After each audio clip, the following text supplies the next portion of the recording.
قال النبي صلى الله عليه وسلم طلب العلم فريضة على كل مسلم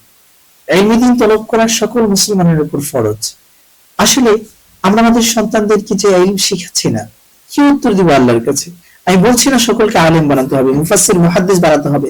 কিন্তু আমাদের সকলের সন্তানদেরকে ফরজ পরিমাণ ইলম শিক্ষা দেওয়া, তার গোসলের ফরজ কি, ওযুর ফরজ কি, বিবাহের ফরজ কি, মা বাবার দায়িত্বের ফরজ কি, শিক্ষার ফরজ কি, বেচা কেনার ফরজ বিধান কি, কথাবার্তার ফরজ বিধান কি, কথাবার্তা বলতে গেলে কোনটা পালন করতে হবে, কোনটা করতে হবে না, লেনদেনের ফরজ দায়িত্ব এবং বিধানগুলো কি,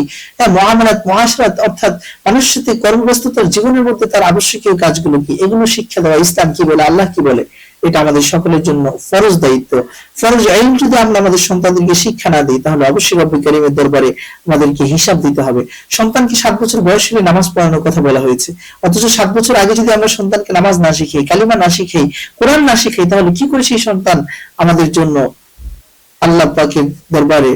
কবুল হবে? এজন্য আসুন আমরা সন্তানদেরকে কোরআন শিখাই এবং তাদেরকে ইসলামের ফরজ বিধানগুলো কমপক্ষে শিক্ষা গ্রহণ করি, হাফিজে কোরআন বানাই, তাহলে সন্তান সফলকাম হবে, আমরাও সফলকাম হব ইনশাআল্লাহ।